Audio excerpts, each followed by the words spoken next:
Welcome back to the Mandarin Blueprint podcast. First of all, apologies last week for having no podcast. Luke had a few audio problems with a new microphone and ended up recording the whole thing. We didn't discover that the audio was kind of, it was unpublishable. So we are going to cover a little bit more on today's podcast to make up for last week missing it. So just apologies for that. We haven't missed a podcast since we started, a few years ago. So I'm sure if any of you are used to seeing the podcast come up in the feed, you might have been surprised not to see it come up this past week, but no problem. We'll keep it going this week, and I'd like to give an update on our GoFundMe. This is for the advanced course. So far, we have raised over, on the GoFundMe page itself, we've raised $8,905, which is great, and then we've received about another $3,000 via PayPal. So that puts us just around $12,000 raised. We're trying to get to $50,000 by the end of November. Now, it was comparatively slower this week, although we did get a $500 donation from River Nixon and a $500 donation from John Barry Whitaker and a $500 donation from Kim Thomas the previous week, along with a couple of anonymous donations as well, which we really appreciate. And of course, $500 or more is effectively a pre-order of the advanced course. And so you can think of it like that. Think of it as, if you pay $500, you'll get the advanced course as soon as it comes out. And not just as soon as it comes out, as soon as it's prepared. So I'm going to give some updates about that. But as soon as we have something to show you, we'll send it to you. Whereas if you don't make any donations, that's fine, but you'll have the opportunity to buy the advanced course when we officially publish it to the public. So you'll get a preview if you make a $500 or more donation. So if you'd like to make a donation, you can check out the links that I left in the show notes just below. Now, I'd like to give you some updates on how we're doing with building it. So last week, I did a 7-day, aka 168-hour-long water fast, which if any of you have never gotten into fasting before, I can highly recommend it as a sort of health tool, but not just because of health. It also helps you focus. I found that I got so much done last week, and so I have a lot to say about where we're at with the advanced course and really the upper intermediate course. So as I mentioned previously, we decided to break it up into an upper intermediate course and an advanced course. And the upper intermediate course is going to go up to 2,000 characters.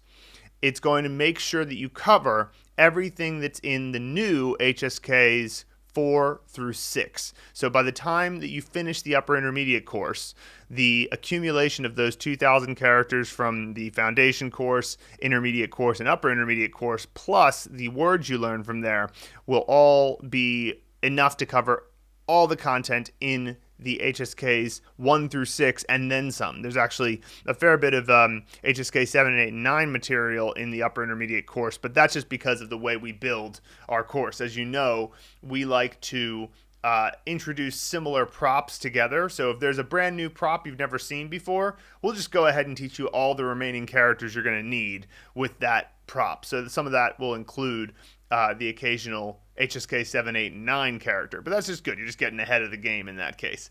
And then we know that the advanced course will be about another 1,000 characters. Now, there's some really interesting stuff that we found about this. So one is that there are 1,100 words that come from the HSKs 4, 5, and 6 and are made up of characters that come from the foundation course and the intermediate course. So those 1,100 words are going to be peppered into the upper intermediate course along with the new characters and the new words that get unlocked from those new characters. So this is really kind of exciting, and the reason why I like this is because you get a chance to solidify your knowledge of the foundation and intermediate course characters while you're learning some of the new characters. And I also spent 2 days taking those 1,100 words, and again, because I was super laser focused in this fasted state, I ended up in 2 days managing to figure out how to present them in an order that makes perfect logical sense. There's actually, of the first 895 characters, I believe, or maybe it's 843, I can't remember. But the first 800 plus words all have at least one character in common with the previous word. So, there's always going to be that sort of sense of connecting to what you already know. So it's really exciting. It's going to be an amazing course. And that's just the upper intermediate course. So what I'm doing at the moment is going through all of the words and making sure that we have all the usages for each word. And then we have one of our writers who's kind of like catching up with me on that. So I'm writing out these, or I'm putting out the usages, and she's writing out the sentences, maybe a few weeks behind me, but like she's still going through and going to get through all of that material. So that covers levels 58 through 67. Now, actually, level 58 we're going to include in the intermediate course. We're going to just tack it onto the intermediate course. But then levels 59 through 67 is going to be the upper intermediate course and cover the about 435 characters. So it'll be up to 2,000 characters. And we have those characters planned out. We know what words we're going to unlock. And it's a matter of writing the sentences now and getting the recordings done. I have our assistant starting to build the course on the back end. So the upper intermediate course and getting some previews about it is in the foreseeable future. I'm not going to say that it's necessarily going to be this month, but certainly over the summer. So if you'd like to get access to that early, you can make a donation via the GoFundMe link that we left below and help us get the advanced course out sooner rather than later. So, and of course, once I'm finished with making all the usages for these different words for the upper intermediate course, then I will go in earnest to the next final 1,000 characters to get the advanced course out. Now, also as another point about that, it only takes another 1,000 characters to cover all the material in the HSK 7, 8, and 9, but we will add some levels to the end of it eventually that are the highest frequency characters that aren't covered by the HSK, because there are definitely a lot of characters that the HSK doesn't require but are good to know, and at that point it's pretty advanced. None of them are like absolutely essential, but imagine you have 3,000 characters. There might even be another 500 characters that you're going to see from time to time, and just getting them under your belt will be helpful in the long run. But that's the plan, and it's going really well. So thank you so much to everybody who's donated already. That's a big help to our motivation there. With that in mind, let's go into some of the comments, emails, and questions. Now, if you're new to the Mandarin Blueprint podcast, this is the part of the podcast that we do every week where we answer comments from the course platform itself, from the community forum, or sometimes by email. So we'll start with Scott Schneider in the community forum. He says, I'm looking to spend approximately 10 weeks in China once I complete the course. I'm considering either Beijing or Chengdu. I'm seeing a lot of mixed thoughts. One of the biggest is that Beijing speaks the more traditional Mandarin with a lot of R sounds, and it can be difficult to learn in Chengdu with the Chengdu local dialect. Also, seeing people say that with a lot more foreigners in Beijing, you can find yourself speaking a lot of English, which is not ideal or desired. While there, I'm also planning to enroll in a school that offers group and private teaching 6 hours per day. So any recommendations on where to attend would be great as well. Any thoughts at all would be greatly appreciated. 谢谢. All right. Well, I'm in a particularly decent place to answer this question because I am a person who has lived in Beijing and currently lives in Chengdu. So I have definitely have some thoughts about this. Now, first of all, both cities are great. You'll definitely enjoy yourself. There is a larger expat community in Beijing, and there's kind of more to do in Beijing overall, but the expat community here in Chengdu is smaller, but quite tight-knit. Like people have a lot of events and lots of things to do.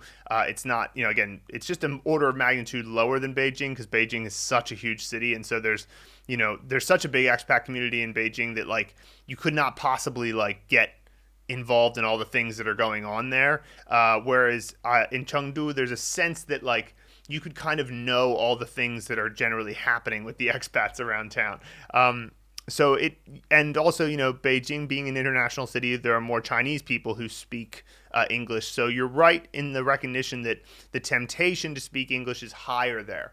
Now, you're also correct that the Chengdu dialect is quite different from Mandarin. Now, it's still a northern dialect, so you can imagine that when you hear two people speaking Spanish, and one of them's from Spain and one of them's from Mexico, they might have quite a lot of words that are different and sound really different at certain points, but certainly the language family that they're talking in is related. And that's kind of what Sichuanhua is like, so Sichuanhua versus Sichuanhua.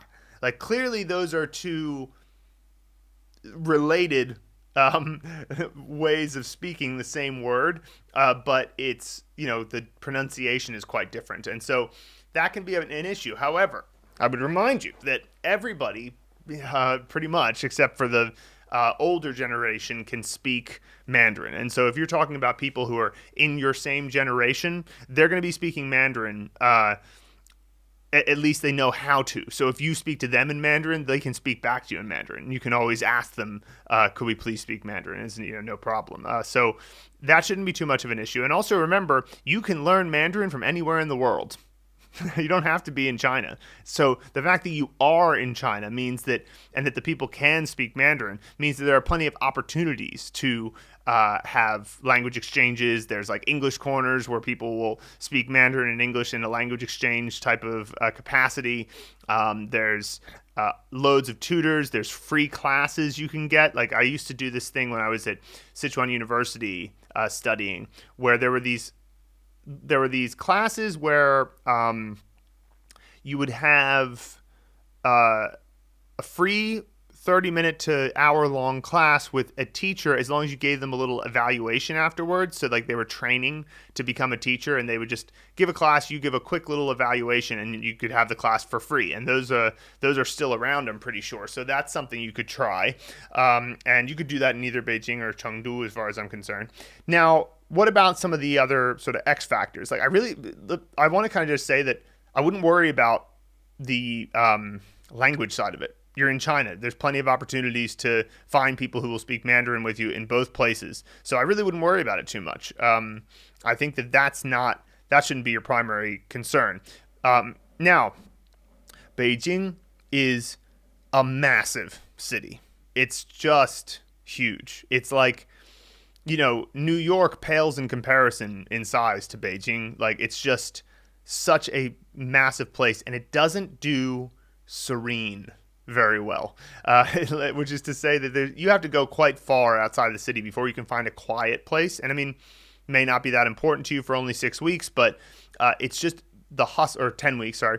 The hustle and bustle of Beijing is pretty intense. So that's something to consider. It's, louder. There's a lot more, and, in the same token, that means there's a lot more going on. There's, a lot of food and all of that. But then again, Chengdu has some of the best food in the world. And Chengdu is also a massive city, but it's more contained. Like, you can kind of get around the whole city fairly easily. They both have a set of ring roads that go around the center of the city.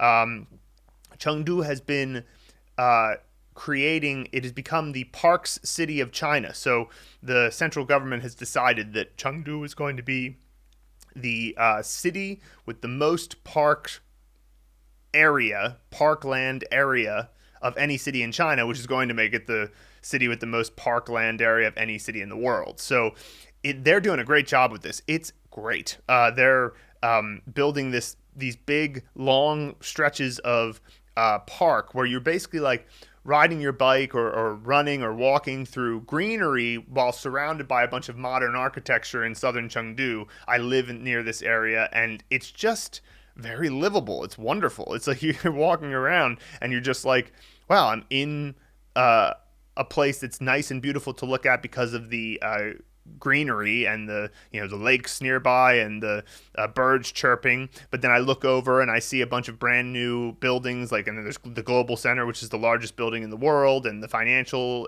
district and Century City, and like these areas that are all the buildings are under 10 years old, and you're just walking through this and just like, wow, this is fantastic. And so I think that Chengdu is a great place. I think the people here are friendlier, and the food is just unbelievable. So there's certainly more that you could say about Chengdu, but I'll keep it at, you're not going to go wrong with either choice, and the advantage of Beijing might be that there's more to do. Although with only 10 weeks, you're not going to do all the things you could do in Beijing. So like, perhaps Chengdu is the better choice. That would be my recommendation. So thanks to Scott for the question in the community. I enjoy talking about those two cities. Next, we have a question or a comment from Jason Pon on level 31 complete. So he's making great progress. Only about 5 more levels to go before he's completed with the foundation course. So in the level reviews, we write a little bit of motivational section / kind of where are you at, how you doing. And so he writes here, I feel this was written for me. And then he's quoting what we wrote in the lesson. He said, you've already seen a lot of the old 就 amongst the top-down words. You likely already have a feeling for it, but we suspect you've still got some questions about it. Advice time. Don't worry about it. Okay, we know that's annoying. We're adults. We want to know why things are the way they are. And I understand why Jason says he feels like it was written for him. It wasn't, obviously. We just know that attitude comes up a fair bit, which is like, why is it like this? Why do they use 就 all the time? And, it doesn't seem to follow a consistent pattern. How does it work? And the thing that is so funny about it is that when you look back after having gotten loads of comprehensible input, you go, why was I so worried about this? This is like, it's just a character that you get a feel for. Just like almost everything, you don't learn a language, you get used to it. Right. And so there's a sort of dawning familiarity. That was something that was said by in another post that's coming up a little bit later. And that's kind of I loved that phrase, dawning familiarity. It's like it doesn't come up instantly. It sort of slowly brightens inside your mind, where there's a sense of understanding that comes just from exposure. You're just seeing the language, seeing 就 come up all the time. And eventually you just have a sense of like, I should throw it in here. And then you just say it. It's wild. It's like, it's one of my favorite experiences of language acquisition is that you don't think to yourself, I'm going to know where to say 就 and I'm going to plan it out. It just comes out because you've seen it in context enough and your brain is smarter than you. That's a weird thing to say, but like, it's like your unconscious mind is smarter than your conscious mind. So like you can just trust it to a large degree. And so that's why we say, don't worry about it. Just keep noticing it in context, keep understanding the sentences, and but don't try to overanalyze. Why is it this way? Because that's just going to cause you to slow down too much and not keep getting more comprehensible input. Next, we have a comment from Lynn Ford on Vocab Unlocked from Gong, Yuan Gong, and Gong Ren. I enjoy trying to guess what the word means before I look at the definition you guys have listed to see if I can figure it out by what I already know. I was like, Yuan Gong, member of work. What could that possibly mean? I keep asking myself that until I finally was like, nope, not going to guess it. What does it mean? When I scrolled down to see the meaning, I almost spit my cold brew out, laughing at my own stupidity. Just such a blonde moment, lol. How could I not get employee like right away? Shaking my head. This is why I need Mandarin Blueprint to help me. Otherwise, I fear all hope would be lost for me, lol. Yeah, no, I mean, what's so cool about learning Mandarin is that, it sometimes, like, you don't see the word employee and understand the etymology of that. I mean, I don't anyway. I'm sure that some people maybe might know why employee means somebody who works for somebody else or a member of work, right? But with Chinese, you see yuan gong, and yuan means member, like a member of a club or a member of whatever, and then gong means work, so member of work, right? And so you see that and you go, oh, that's the essence of what an employee is. They're a member of a workforce, right? And when you see it in Mandarin, it kind of just, it goes over even such basic concepts with you and reminds you of what they are in their essence. And I love that about learning a new language. It makes you a clearer thinker in the long run. So, it's no problem to not recognize those things sometimes. If anything, that's an example of how in our mother tongues, we sometimes take for granted that we know, certain concepts when really there could be a deepening of understanding of even basic concepts like an employee, right? So that's pretty cool. Thanks to Lynn for the comment. Next we have LK on nasal final ING, diànyǐng, míngtiān. So L or he or she says míngtiān. I also got really excited when I learned míngtiān was tomorrow and ming was bright. Then I realized ming was just sun and yue.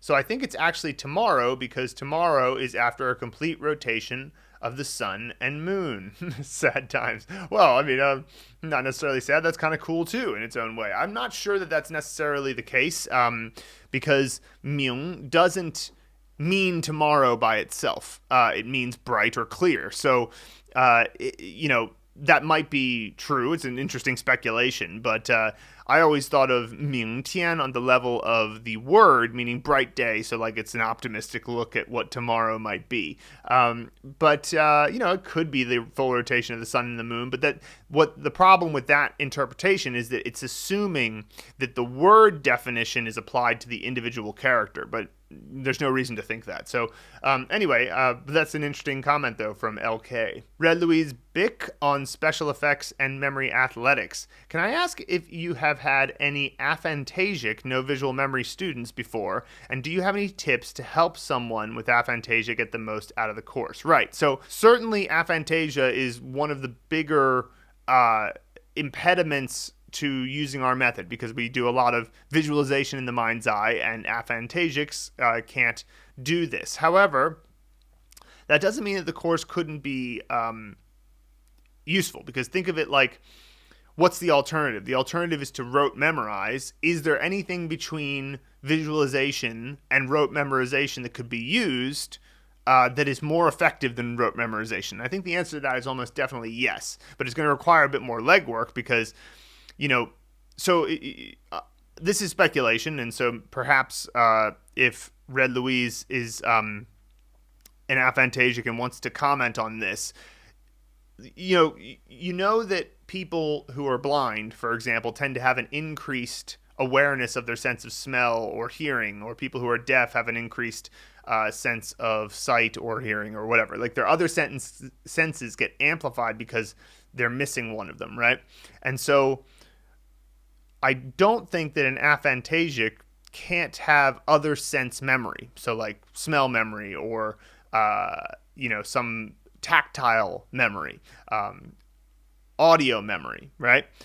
So I think aphantasics can like hear sound in their, I can imagine ba-ba-ba-bum, ba-ba-ba-bum, just in my head without having to actually hear Beethoven, or an orchestra playing Beethoven's Fifth, right?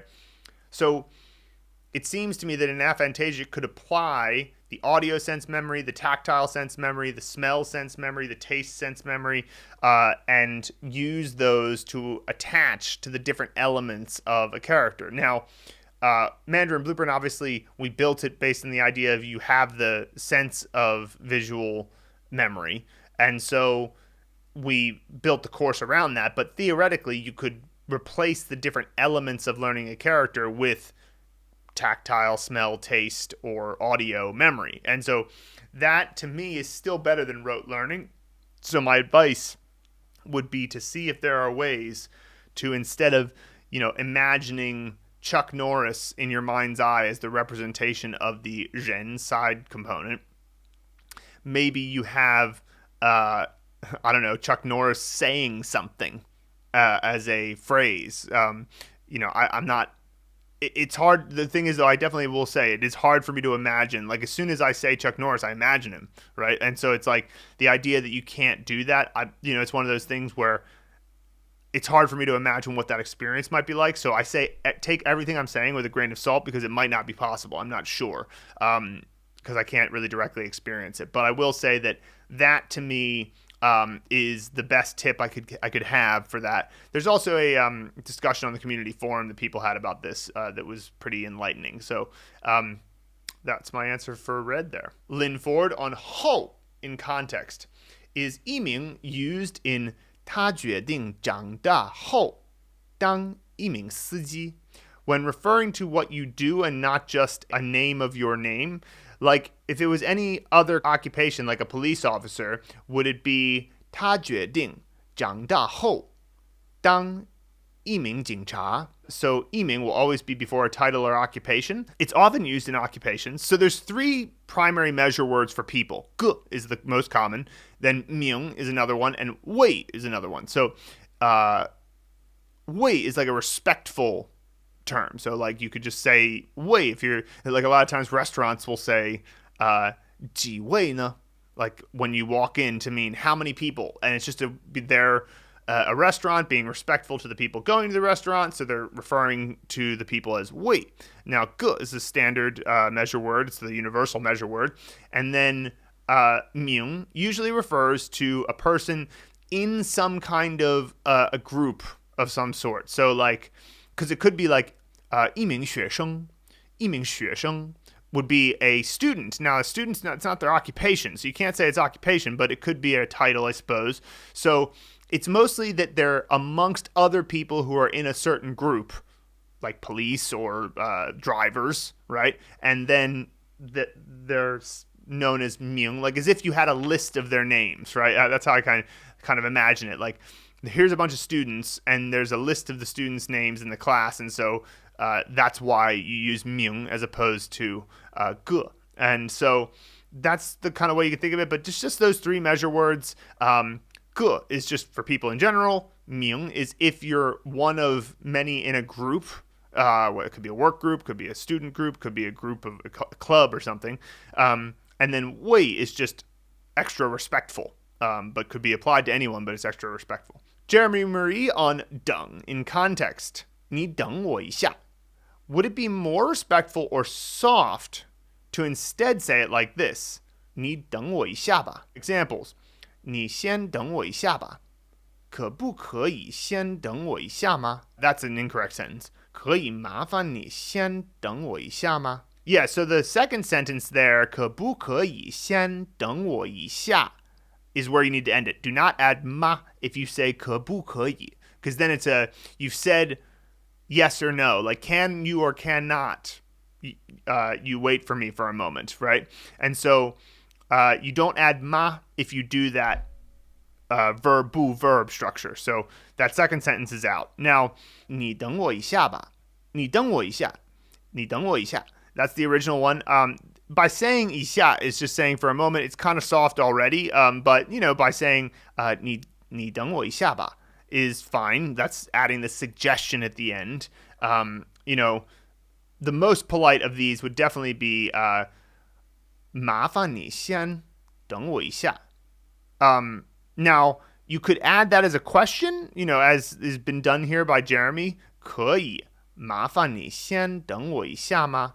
That is fine. It's a little bit overly polite at that point. Like, it's kind of like, I guess you could do it, but could I trouble you to first wait for me for a moment? And then asking it, like, it's probably just better to just say, 麻烦你先等我一下, right? Like, so you're not asking it as a question in that case, but you're being very polite. You're just saying, please wait for me for a moment. 麻烦你, like I'm troubling you. So like that's what's polite about it. You're saying I'm troubling you to wait for me for a moment. But like, I don't think you need to add all that extra fluff. I don't find that this is more of like a cultural thing, but I don't think that Chinese people, it's almost like they'll be like, okay, yeah, it's no big deal. I'm just going to wait for you, So, yeah, that's what I would say about that. Next, we have Keith Travis on Welcome to Phase 2 Chinese Words. Very excited to begin Phase 2 vocabulary acquisition. Phase 1 went smoothly. I can easily remember or confidently reconstruct from memory every character and word presented. Wanting to time things out like in Month 1, Month 2 fashion, I went back over all the units and Anki decks in order to discover just how many example words and characters have been presented so far. I have written each and every character from all sources now, at least once. There's a bit of overlap, of course, and I discovered that I was able to sight read the majority of Phase 1 example sentences from It's a Word sections, even though I have not yet developed memory of reconstructing the writing in most cases of the top-down words introduced. It is very rewarding. The connections are coming in all over the place, even where I am wishing to retain each and every word on sight, I understand by the Henzi movie method success that it will be rather simple to go back and memorize all of these things using those methods in addition to who knows how many erstwhile connections I'm making in the meantime. I just want to stop here to mention that you do not need to go back and memorize any of those sentences. You don't ever have to memorize a sentence. Memorizing sentences is unnecessary and kind of a fool's errand because sentences are infinite. The number of characters you need to learn is not infinite. The number of words you need to learn is not infinite, but potential sentence combinations are literally infinite. So there's no need to memorize any individual sentence. Now, there are going to be some set phrases that you'll end up using, but you'll naturally end up memorizing them. So I would recommend that your attitude, and we're going to talk about this in phase 3 a lot, but your attitude towards sentences ought to be just get as many as possible and try to understand them. That's it. All right, let me continue. Writing all of the characters down brings an amazing sense of noticing a dawning familiarity with the range and proportion of writing to come, and the importance of strongly establishing props for the future of acquisition. There is a great similarity between the use of radicals as well as Chinese keyboard system using components ranging beyond the 214 standard radicals, and I can see how this is thoughtfully chosen. Mandarin Blueprint's system of props has been chosen even before moving on to phase 2. And also, radicals are an outdated thing. They're for looking up characters in paper dictionaries. So I wish that radicals would just go away in people's minds because it's just it doesn't matter. They're done. Radicals are over. They don't matter anymore. Okay, continuing. Through and through, everywhere I look is coherence and familiarity, both within Mandarin Blueprint and without, as regards the greater world of systems and language. For those who are curious, by the end of phase 1, there are something on the order of around 800 words presented in all of the materials thus far. This is very approximate, as so many words contain 2 characters, and as there is good overlap between the pronunciation phase 1 and Anki sources. Incredible. It's just incredible how accessible this is becoming, even before phase 2 and eventual Henzi movie method mastery. I find myself able to construct a broad array of well-intentioned sentences, even though we have yet to deep dive grammar, soon enough to come. Thank you, Luke and Phil, for creating such an extraordinary process and platform for bringing coherence to the study of Mandarin. I'm so excited to see how things evolve through month 2. Yeah, that's really exciting, Keith. I like how deeply you're delving into it, and it's interesting to hear that kind of analytics. I didn't know that we had 800 words that came up during that bit, but I do know that the sentences that we used in the It's a Word and New Vocab Unlocked for phase 1 and phase 2 were a mix of the vocabulary you're learning in phase 1 along with the pronunciation mastery vocabulary.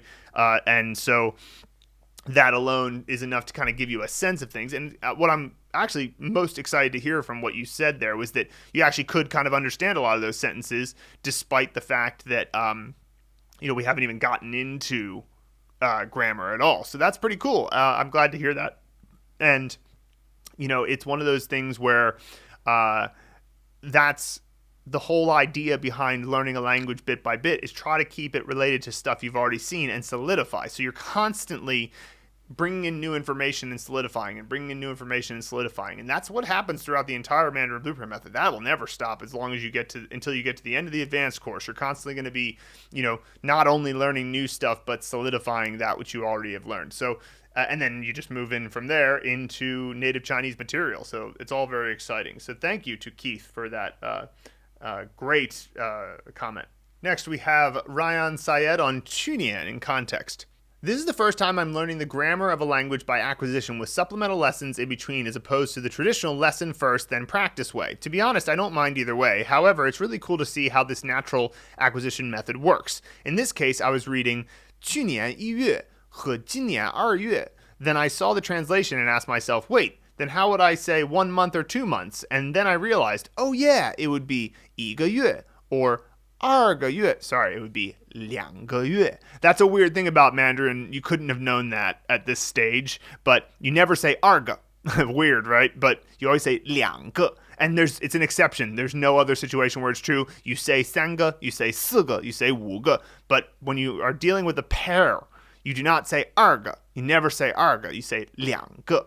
2个. So technically, no, that's not correct. But you couldn't have known that. It's one of those weird exceptions that we explain later in the course. Anyway, continuing, he says, and then I thought to myself, How did I know that? Then it hit me. We had a sentence earlier. 3个月来我没有吃过米饭. And that's how I knew. By the way, if I had to go 3 months without rice, that'd be terrible.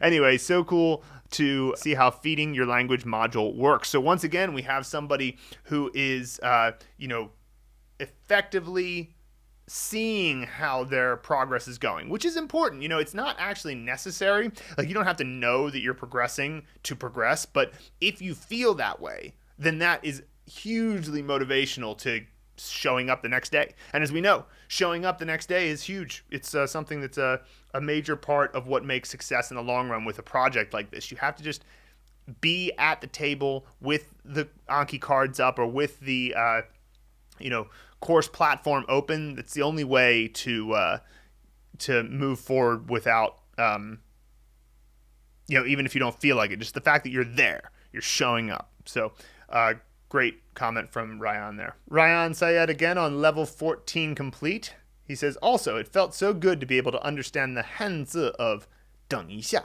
我们的想法是. You're awesome. Thank you so much, Luke and Phil. Yeah, I always tried the beginning of the level review email / level review text on the actual lesson to write a sentence that's made up of characters you already know, and just show you can read this, right? So that's pretty cool. I'm glad that you appreciated that, because I always, I would sort of think about it, because it's quite difficult to write sentences that are that restrictive. Luckily now, when we're writing sentences for the upper intermediate course and the advanced course, it's much easier for our writers, because it's just like, well, at this point they know 5,000 words, and so it's pretty simple. But yeah, thanks, Ryan. We appreciate you. I do appreciate you pointing that out. Next, we have Rick Santos on Make a Movie for Zhuan. Now, this is Rick. He's going to talk through a method that he uses to go through the course platform that's a little bit advanced. So, let's just see what he does to try to learn characters more quickly, because he's got a cool idea. And he's responding to John Nomura. So he says, yes, John, I do look ahead. In fact, I use the all levels section when I review. And there I can see all the characters in succession and what comes next. From there I could get a sense of what Luke and Phil are going to teach. I do appreciate the extensive deliberation and debate between them on what characters to put in the list. Then I just skim and go through quickly 2 or 3 characters' lessons to see how related they are roughly. Then when I study the lesson proper, I also continue to read the Vocab Unlocked lessons, so I can better get a sense of the words, or their different senses for that matter. In the meantime, the movie scene is building up. And then when I make the movie, I would try to see if the other related vocabs and usages can be fit into the story to help me differentiate their usages and meanings. Disclaimer, I only gradually started this way a little before the intermediate level, when I could read the sentences more readily. Of course, spurred on with the joy of being able to read with comprehension more or less. I shared only some characters because many others are corny and might not easily be relatable due to different backgrounds and history. Yeah. So I like this because, when you learn a new character, being able to quickly see it in the context of several other characters and several words can really give you a sense of what the character is about. And, this is probably something that someone like Jessica M would want, because she's constantly kind of questioning our use of keywords. And I always want to be like, go to the next lesson and see how the character is used over and over before you question the keyword, because sometimes when you see it in several different words, you kind of get a sense of it. You get a sense of what it's all about. So I like what Rick's doing there. It's a smart way to go through it. And I like also that he's not forcing himself to have the full understanding of the word set in stone, or the character, I should say, set in stone, before he moves on to look at some of the future lessons. He lets it just sort of percolate in his unconscious and then goes back to it. And that totally works. So it's taking advantage of how your brain naturally works. I love that. Chris Adrian on problem initial sh, 是, as a conjunction. I second the comment above about how helpful it is to have the real-life neutral tone of 是 pointed out. Knowing it's okay to pronounce it that way has helped me speed up how quickly I can say simple sentences. Yeah, absolutely. So there's this thing with pronunciation where you want to be kind of, because pronunciation is so formulaic.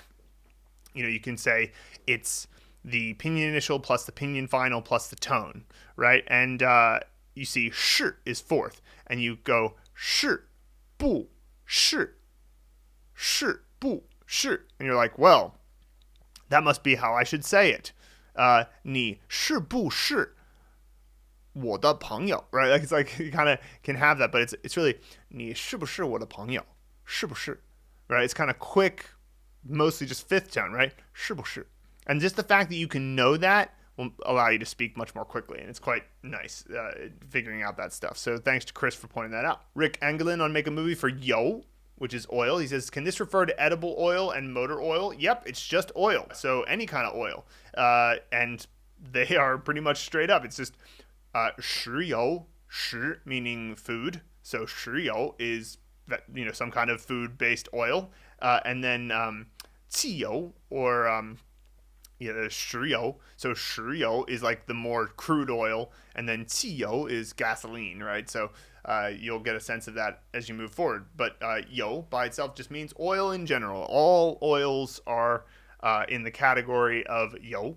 Jasmine Laman on It's a Word for Ma. She says, so, mama, mama, actually is a sentence. Technically, yeah. It's not something that you'd probably ever say because it means, did mother scold the horse? And how often are you going to ask that? But and you might put in l, right? You might say mama, mala mama, right? So like that would probably be what you would say, because usually when you're asking it, you'll ask if it happened, and that's what l is there for. But technically, the sentence is grammatically correct. That happens a lot. There's a lot of sentences you can make that are grammatically correct, but nobody would ever say, because, how often are you going to say that? But yes, that is actually a sentence. Keith Travis on Welcome to Phase 3 Simple Grammar. He says, was very happy to have begun Phase 3 with a clean bill of health from the preceding phases. That being said, I was relieved to drop some surplus habit of writing down each of the example sentences. It wasn't with the aim of memorization so much as just getting a dose of writing training, which I personally enjoyed. Yet, all the same, not really feasible to maintain as the sheer volume of new sentences appears to be dramatically increasing. That's right. On another note, I'm relieved to discover that my erstwhile habit of paying a little more than recommended attention to sentences in early phases appears to be paying off, specifically with regard to Mandarin Blueprint Phase 3 orientation. It is quite easy to read these sentences now after so much practice, albeit well below native speed. I've been playing with the Link website and gauging my progress by that means as well as by means of sample HSK tests from a few sources. I appear to be quite solid at the HSK 2 level now and really entering HSK 3 territory, so to speak. I'm still unable to read a lot of the lowest level of Link material because of absent vocab, but still quite easily able to pace along with the reader and at least connect back and forth on the page. I've also been looking up character frequency and word frequency tables in a way of planting some realistic anticipation in mind moving forward. I'm pretty thrilled at just how many characters and words I recognize from these tables, both in the thick of the most frequent as well as decreasingly intermittently through to about the 500th or 600th most frequent words and characters. Obviously, however, there is a lot of gap to fill, so to speak. After having mastered the Henze method here, I was also rather pleased with having begun to use the Mandarin Blueprint Henze movie method to start memorizing the radicals.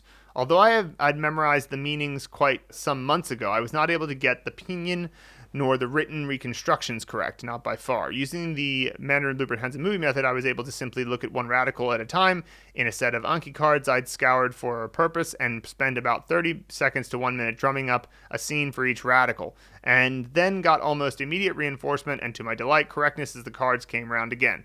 I imagine this will be much the same case after finishing the Mandarin Blueprint Intermediate when it comes to using Anki to fill in thousands of words and characters. There are quite a lot of extracurricular vocab and sentence sources for Anki. At any rate, now that I've dropped my now surplus habit of writing all these sentences, I can use my free energy to smash through Phase 3. I estimate it will take about 1 week to review, write new words, and set up Anki accordingly before moving on to Phase 4, while relying on Phase 3 Anki to do its thing. Having scanned ahead at Phase 4 graded reading, I am super duper excited about getting to the next batch of good stuff. The graded reading setup looks perfectly manageable, and I intend to spend quality time with it and related sources in as what I regard as the first major bridge to cross with becoming confidently able to understand the impromptu speech improvisations of native speakers. Yeah, sounds great. I mean, like, obviously, Keith, you're doing a lot of extra stuff to sort of expand your understanding, and I would never encourage you to not, do that. But I will say that, like, radicals are not important to learn. You're going to learn all of them through the Mandarin Blueprint method and then some, because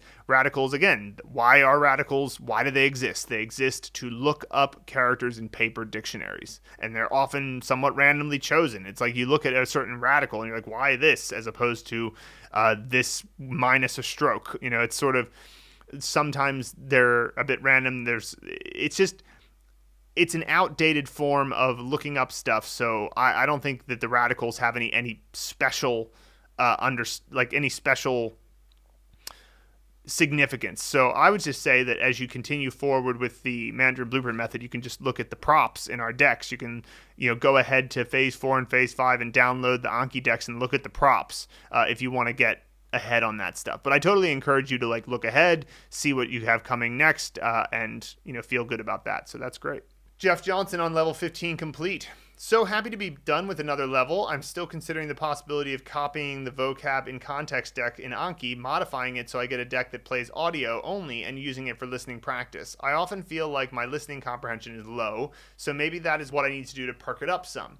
Starting a new version of the Vocab in context decks feels daunting, though, and I want to trust that I will get through it without going to such measures. Well, you of course get all of the audio files in a zip file at the end of each lesson, including at the level 15 complete lesson, which you can have on in the background, which should help with your listening comprehension. Making the decks that have the audio play on the front is perfectly fine, but they're quite time consuming to use. So it's not feasible to do that with every single sentence. So perhaps do that with sentences that you find particularly interesting or particularly difficult to understand, and but don't do it for all the sentences because you won't have enough time. So I would say that would be the way to think about that. But sure, that's certainly fine. Next, we have 2 comments from Kate Gans, which are related to the de phenomenon, and we'll go into both of them so that she can understand the difference here. So for the sentence, 他淡淡地说没什么, should the d be replaced with the de? So there's these 3 de that get used. There's the one that's the possessive, that's the really common one, but then there's 2 other ones. And the first one is the character that is also pronounced d sometimes. Of course, they're both pronounced de in this case, but it's just a way of distinguishing them in audio. So the one that's also pronounced d sometimes, and then there's the one that's sometimes pronounced de. And so which one should you use here? Well, this is 淡淡地说. So 淡淡. So 淡 means kind of diluted or lackluster, right? So 淡淡的 would mean lacklusterly, or so it turns adjectives into adverbs, right? So so by saying 说, by having it come before 说, that's when you use the de, because that's for turning adjectives into adverbs. It comes before the verb. Now the other de, the one that's also pronounced de, comes after the verb, and it describes how the verb happens. So let's move on to the next question where she comes up with that. So I'm confused why a similar sentence from Pleco uses the de. Here, de turns he drives with care into he drives carefully. 他开车小心得很, right? So I need to think about this one more. I'm mixing up de and de. Yeah, so in this case, 小心得很. So carefully, care. 小心 means take care, right? So it's a verb, to take care. You need to 小心一点, right? You need to be careful, right? So 小心的. How are you being careful? Very much so. 很, 的很. Now, 的很 is kind of it's somewhat colloquial, and it isn't, not everybody says it, around China. Usually somebody would say, 他很小心的开车. 他很小心的. Same 的, 开车, right? Or sorry. That in that case it would be the different de. It would be the d de, right? Because it's the adjective. Because 小心 can also be an adjective. So it's part of the confusion here is just that these different words can be verbs and adjectives. But just think of it like this. This is the way I always think of it. I just take the character 跑, which means to run. 跑得很快. run fast. That's the day, right? Because it comes after the verb. Now, 开心地跑, happily run. That's the 地的, because it's coming before the verb 跑, right? So, 跑得很快, that's the day的. 开心地跑, that's the 地的. So I use that as my just quick, which one's the right one to use? Are you happily running or are you running fast, right? So think of it like that. Tofu Miao on Vocab Unlocked from Hi. Hi, 我白跑了一趟. This part is stumping me. Pleco has 白跑了一趟 as to make a fruitless trip, which makes a bit of sense, right? So 白 is the character that means white, and it also has this sense of in vain, which is what you're getting here. So like, there's nothing to it. It's just you ended up getting just whiteness. There's no color to it. It's in vain, right? So it kind of has that sense of 害我白跑了一趟. So 跑了一趟 is to go to a place. 一趟 is a measure word for trips. So 去一趟海南, go to Hainan Island for a trip, and that's what the 一趟 means, right? So 白跑了一趟 would mean to make a fruitless trip, to go somewhere in vain. So like, go pick up some throat lozenges. You go to the pharmacy. We're out of throat lozenges, and so you 白跑了一趟, right? So that's what that means. Matt Schubert on 出来 in context. He says, can 出来 also be used in the figurative coming out as a gay person? I have an image along this theme as my living link for the phrase, but was curious if it can actually be used this way. Thanks. Yeah, so I mean, like, we say coming out, which is short for coming out of the closet. So the actual word for coming out of the closet in Chinese is 出柜. Because 柜子 is like a cabinet or closet or whatever. 衣柜 is the official word for like a clothing closet, right? And so 出柜 is to mean to come out of the closet, which means to come out as a gay person. So you wouldn't just say 出来 for that. You would say 出柜. Pedro Juan Barber Perez on Vocab Unlocked from 的记得. Hi, please can we use 记得 and 记得住 in the same way? Is there any difference? To negate 记得, should we use 不记得, or is it better to use 记不住?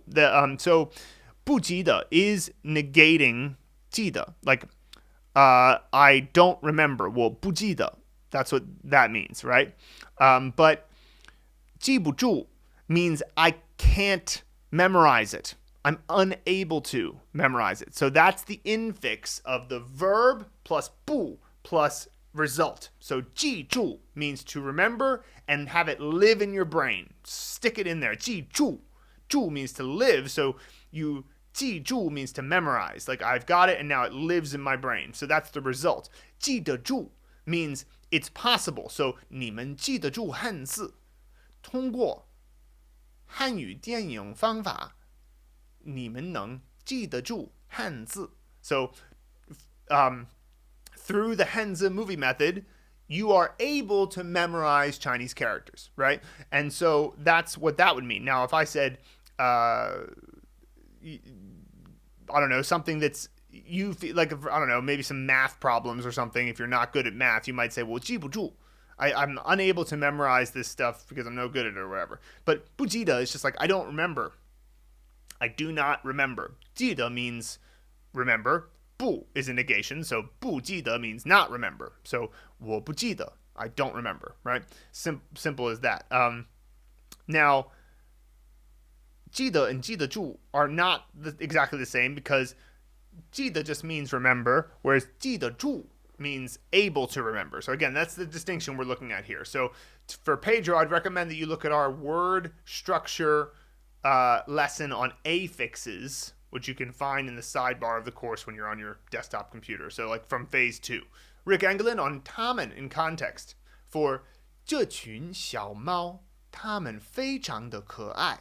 Could one also say 这群小猫非常的可爱, i.e. omit 它们? Yes, that's fine. You know, it's just a convention of speech. It's not necessary, because the sentence that you wrote here, Rick, 这群小猫, there's your subject.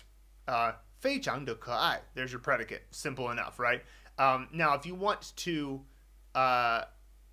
sometimes when people are saying these things, they want to try to make sure they're clarifying this group versus that group or whatever, and they set up the subject first, and then they make a full sentence comment on it, right? So they'll go, 这群小猫，它们非常的可爱. Like, this is a very common thing for people to do, and it's just a speech convention. It's both are fine. Vocab Living Links section. This is the part of the course where people give their recommendations for remembering individual Chinese words. So there are at least 2 or more characters, and they come up with like maybe an image or a connection to the sound or something like that. And this is what helps people memorize individual words more quickly. JA on Vocab Unlocked from tiān, 今天, 明天, 每天, 白天, 天气, 半天. In Zootopia, the sloth DMV worker takes forever, like half a day, just to stamp one form. So yeah, that's that 半天 idea. And 半天 can literally mean like 12 hours because that's half of a day. But a lot of times it's more metaphorical. It's like, 我等了他半天. I've waited for him forever. So that's the idea there. And I would say that when we're talking about something like 半天, that's a good connection there because, of course, a sloth is like that. And in Zootopia, they did a particularly good job with that.